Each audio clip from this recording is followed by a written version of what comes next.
John was 65, recently retired, and unsure of what to do with his time. For 40 years, he had lived a structured life. Wake up early, go to work, come home, watch TV, sleep, and repeat. The routine was so ingrained that now, without work, he felt lost. His days were suddenly empty, stretching out like a never-ending Sunday. One morning, John sat at the breakfast table, staring at his coffee cup. His wife Mary came in, sat down across from him, and gave him a look. "You're not yourself these days," she said gently. "What's going on?" John sighed. "I don't know, Mary. I thought retirement would be, relaxing? But instead, I just feel like I'm wasting time. Like, what's left for me now?" Mary smiled softly and reached for his hand. "John, you're only 65. You've got so much left to live. Remember how you used to love fixing things? Why don't you help out at the community workshop or take up that photography class you always talked about?" At first, John was hesitant. He'd convinced himself he was too old to start something new. But later that afternoon, while browsing through some old photos on his phone, he stumbled upon a picture he had taken years ago. It was a shot of their old neighborhood, drenched in the golden hues of autumn. He had forgotten how much joy it brought him to capture those simple, everyday moments. The next day, John signed up for that photography class.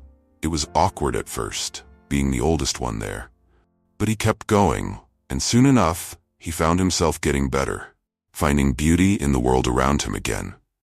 He even volunteered at the local community center, teaching young kids how to use basic tools.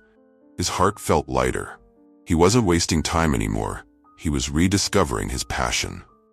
One evening, as John sat with Mary, showing her his latest photos, she smiled at him, her eyes warm. "See? It's never too late to start something new." And she was right. John realized that life at any age is about embracing the moments and opportunities in front of you. Every day was a chance to grow, to learn, and to live fully. Let us tell you another story. Grace was 68, a widow for the past 5 years. Her children had grown up, moved away, and built lives of their own. Her house was quiet now. Too quiet. Every morning, she followed the same routine. Wake up, make tea, read the newspaper, watch TV, then shuffle through the rest of the day, trying to fill the empty hours. She had always been a caretaker. For years, Grace had devoted her time to raising her children, supporting her husband, and keeping the house running smoothly. But now, with no one to care for, she felt like she had lost her purpose. One Sunday afternoon, Grace sat on her porch, staring at the garden her husband had planted. The once vibrant flowers had withered, much like the spark in her own life. She missed the energy she used to have, the joy she found in nurturing others. It all seemed so distant now. That evening, her daughter Emily called. They talked about the usual things, how the grandkids were doing, what was happening at work. But then Emily asked a question that took Grace by surprise. "Mom, have you ever thought about doing something for yourself? You've spent so much of your life taking care of everyone else. Maybe it's time to focus on you." Grace laughed it off. "Oh, honey, I'm too old for that. What would I even do?" Emily didn't let it go. "You're not too old, Mom. Remember how you used to love painting when we were kids? You haven't picked up a brush in years. Why not start again? Or join a group? You're always happiest when you're around people." That night, as Grace lay in bed, she couldn't stop thinking about her daughter's words. It was true. Before life had gotten busy with family and responsibilities, Grace had loved to paint. Her tiny studio in the attic was once filled with bright colors and half-finished canvases. But that part of her life had been packed away, like old clothes in a forgotten closet. The next day, Grace made a decision. She dusted off the box of art supplies stored in the attic, picked out a blank canvas, and set it up by the window where the morning light streamed in. At first, her hand trembled as she held the brush. It felt foreign, awkward. But as she dipped it into the paint and made the first stroke, something inside her reignited. Slowly, she began to feel the rhythm again, the joy of creating something from nothing. Over the next few weeks, Grace made painting part of her daily routine. The empty hours that once dragged by now felt too short, filled with colors and creativity. She started small, Landscapes, still life, simple things she could paint in an afternoon. But with each new canvas, her confidence grew. She began experimenting with different techniques, pushing herself beyond what she thought she could do. But Grace didn't stop there. She took Emily's advice and joined a local art class. Walking into the room for the first time, she felt nervous, wondering if she'd be the only one over 60. But to her surprise, the group was a mix of ages. People in their 30s, 50s, and even a couple in their 80s. They welcomed her with open arms. The class became more than just a place to paint. It became a community. Grace found herself laughing, sharing stories, and even offering advice to younger artists who admired her work. It wasn't just about painting anymore. It was about connection, something she had missed for so long. One evening, her art instructor approached her with an idea. "Grace, we're having a local exhibit next month, and I'd love for you to display some of your work." Grace's eyes widened. "Me? But I'm just getting started." The instructor smiled. "You've got real talent, Grace. Yes, sir, and it's never too late to share it with the world." At the exhibit, Grace stood by her collection of paintings, watching as people admired her work. A young woman approached her and said, "Your art, it has so much life in it. It's beautiful." Grace smiled, her heart swelling with pride. For the first time in years, she felt truly alive, not just existing, but living with purpose. She realized that her second chapter was just beginning. Grace's story is a reminder that life doesn't end when we reach a certain age. Even at 68, she found a new passion, a new community, and a renewed sense of purpose. It's easy to feel like we're too old to try something new, but as Grace discovered, it's never too late to rediscover the parts of ourselves that have been forgotten. Life is full of opportunities, no matter our age. All we have to do is be willing to pick up the brush and start painting again. If you're here today, it's likely that we've all experienced decades of change, growth, and numerous challenges that have shaped our lives. Together, we've dedicated ourselves to hard work, raised families, built careers, and chased after the milestones that life places in our path. As we enter the later chapters of our journeys, it's time to share a powerful yet simple message. Do less. In a world that constantly urges us to do more work, more productivity, more engagement, this idea may seem counterintuitive. However, after years of striving and fulfilling societal expectations, it's crucial to pause and reflect. What truly matters now? What is worth our time and energy? Let's explore how embracing the concept of doing less can lead us to a more meaningful, fulfilling life as we navigate this next chapter together. 1. Doing less. The key to true fulfillment. As we've grown and evolved, we've come to understand that what truly matters has shifted, hasn't it? We were once told to work harder, aim higher, and accumulate more, whether it be wealth, possessions, or accolades. And for many years, we believed it. We poured our energy into achieving these things, thinking they would bring us happiness and fulfillment. But now, as the years have passed, we've gained a new kind of wisdom. We see life with a deeper clarity.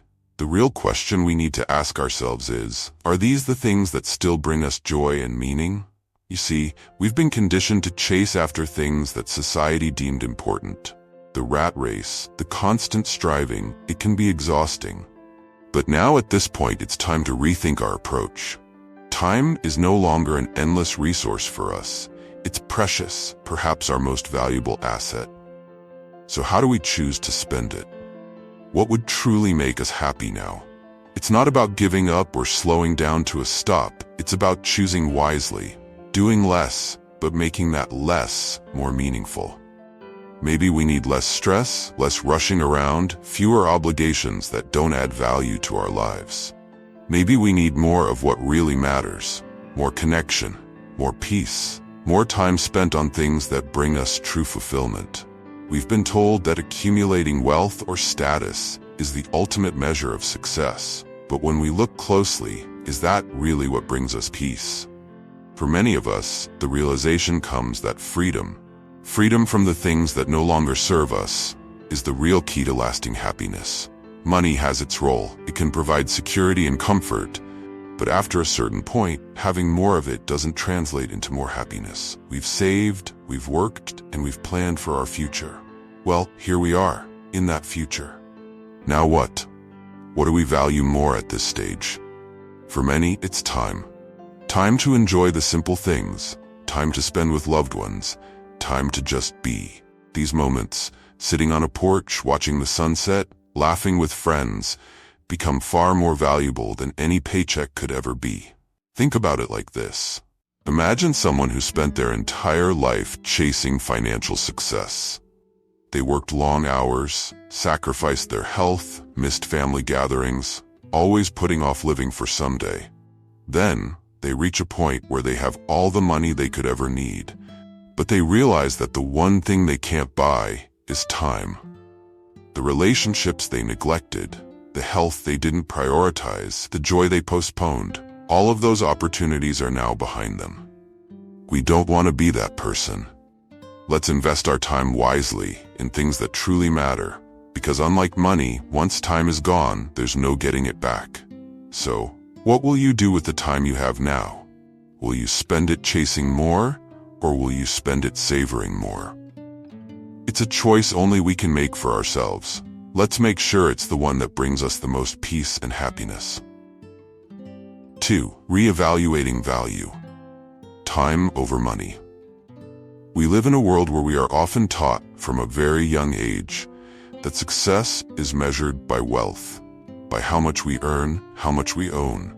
It's easy to fall into the mindset that the more we accumulate, the more successful we are. We spend years, if not decades, focused on building a career, growing our savings, investing for the future. But at some point, the future we've been planning for all our lives catches up with us. And then we find ourselves standing at a crossroads, asking questions that may not have occurred to us before. What really matters now? What is truly valuable at this stage in life? As we step into our 60s, 70s, or even beyond, we start to look at things differently. The things that once seemed so important, like the size of our paycheck or the number of things we could buy, might start to lose their significance. Instead, what becomes more precious, more meaningful, is something far less tangible but infinitely more valuable: time. The time we have left, the time we can spend with the people we care about, the time we can devote to experiences that fill us with joy, peace, and a sense of purpose. Money has its place, and there's no denying that it brings a certain level of comfort and security. We work hard for it, and it allows us to provide for ourselves and our loved ones. But after a certain point, adding more to our bank account doesn't necessarily add more to our happiness. Once our basic needs are met, and we no longer have to worry about financial survival, we face a new question. How do we want to spend the rest of our time? What will we do with the moments we have left?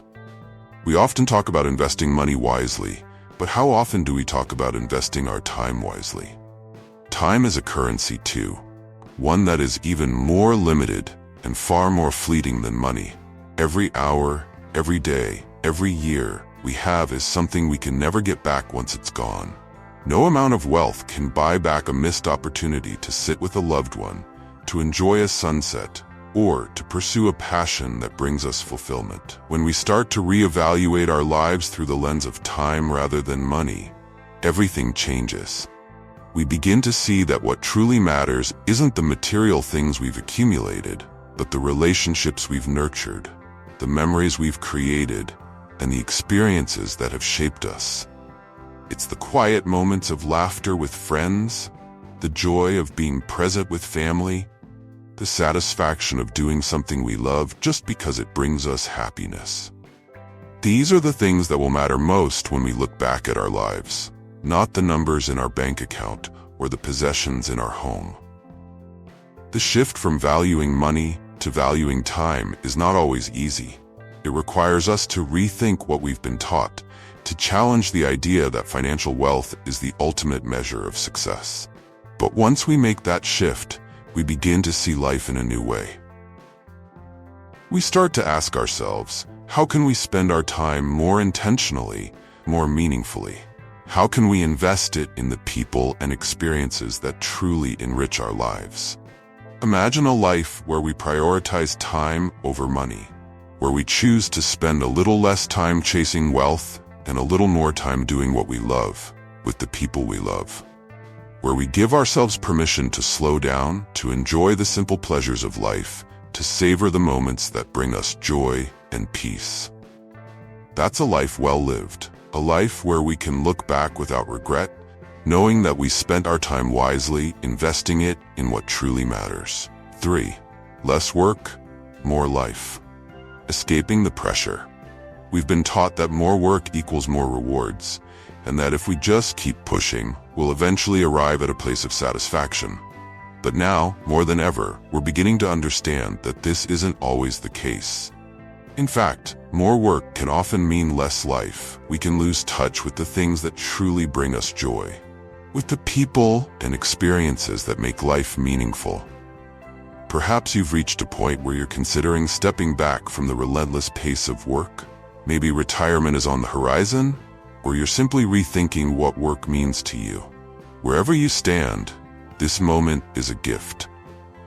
It's a chance to reshape how we live, to ask ourselves some important questions. What aspects of our daily grind are no longer serving us? What are the things that drain us instead of filling us with energy? And most importantly, what can we do to reclaim the parts of life that we may have neglected? For many of us, it's about rediscovering the simple pleasures that we've had to put on hold. It could be as straightforward as taking that morning walk in the fresh air, feeling the sun on our face, or allowing ourselves to slow down and savor the beauty around us. Maybe it's reconnecting with old hobbies that used to bring joy, those creative outlets we pushed aside in favor of deadlines and meetings. For others, it's about diving into new passions, learning something exciting and unfamiliar, or finally having the time to nurture our relationships with family and friends. This is a chapter of life where we have the freedom to choose. It's not about abandoning responsibility, but about recognizing that we've earned the right to decide how we spend our time. We can shape our days around what fulfills us, rather than what drains us. So let's take this opportunity to breathe deeply, to explore what truly brings us joy, and to live a life that feels richer, more balanced, and more connected to the things that matter most. 4. Living on your own terms. Subtract, don't add. As we journey through life, we often find ourselves bombarded with the idea that the path to happiness and fulfillment is tied to constantly adding more to our lives. More possessions, more commitments, more accomplishments, more busyness. This notion surrounds us in almost every aspect of life. It's as though society insists that the answer to feeling fulfilled is found in accumulation, in filling every spare moment with tasks or goals. But what if the truth is the opposite? What if the key to living on your own terms, especially now as we reflect on the later stages of life, isn't in adding more, but in learning how to subtract? At this point in life, it's natural to look around at everything that occupies our time, attention, and energy, and to ask some deeper questions. Are all of these things adding real value to our lives? Or have we, perhaps without even realizing it, held on to habits, obligations, and commitments that no longer serve us? It's easy to fall into the trap of thinking that we have to keep doing everything, that saying no to certain things would mean we are letting others down, or even letting ourselves down. But there is immense wisdom in recognizing that living a meaningful life isn't about juggling as many responsibilities as possible or fulfilling every expectation society throws our way. True freedom and fulfillment come when we allow ourselves the grace to let go, to release what no longer serves us, to strip away the layers of unnecessary obligations that clutter our lives. When we begin to subtract, we create room for the things that truly matter. Those experiences, moments, and people who breathe life into our souls. What are we carrying right now that we could put down? What habits or routines have we been following, not out of genuine desire, but because we think we should? Are there commitments that, at one time, may have been important, but have now become draining and repetitive? What would it look like to release those? There's no shame in stepping away from what no longer brings us joy or fulfillment. On the contrary, there's a kind of quiet strength in that act of letting go. When we give ourselves permission to subtract, to say no to the unnecessary, we open up a remarkable amount of space in our lives. Space to engage with the people and activities that genuinely light us up. Space to pursue passions we may have sidelined in the busyness of everyday life. Space to breathe more freely, live more fully, and feel more at peace with ourselves. This isn't about shrinking our lives, it's about refining them. Subtracting doesn't mean retreating from life, but rather focusing our energy on what truly brings us joy. It's about looking inward and asking ourselves what we value most and allowing that to guide our choices. The more we release what's unnecessary, the clearer our path becomes. The noise of life starts to fade, and what remains is more meaningful, more intentional. This mindset shift allows us to say yes to the things that fill us with purpose and to let go of the rest.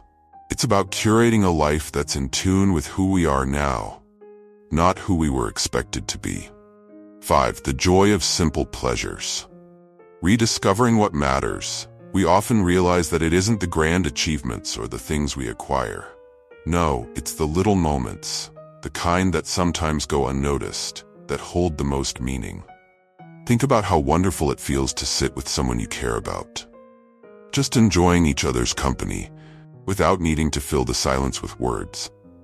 Or how comforting it is to wake up, sip a warm cup of coffee, and listen to the birds sing as the world slowly stirs to life. As we grow older, we begin to see the richness in these moments in ways we might not have before. Society constantly pushes us to want more success, more possessions, more recognition. But over time, many of us realize that all this more doesn't necessarily bring contentment. Instead, we start to value having less. Less distraction pulling us away from what matters, less noise drowning out the beauty of a quiet morning, less pressure to keep up with a relentless pace. In those still, simple moments, we find peace. There's a unique joy in rediscovering the pleasure of something as ordinary as a gentle breeze or the warmth of a shared smile. And it's in these small, unassuming experiences that we often discover a deeper sense of fulfillment, a kind that wealth or status could never provide. So let's slow down and embrace the joy found in these everyday blessings, remembering that sometimes the most valuable things in life are the ones that don't cost a thing. As we conclude this journey together, we want to emphasize that embracing the principle of doing less isn't just a shift in mindset. It's a transformative way to reclaim our time and energy for what truly matters. Each of us has a unique story and experiences that can inspire others, so we encourage you to share your thoughts and insights in the comments below.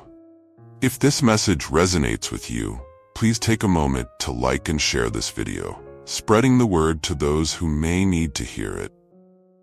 And for more empowering content designed to support you in your journey, don't forget to subscribe to our channel.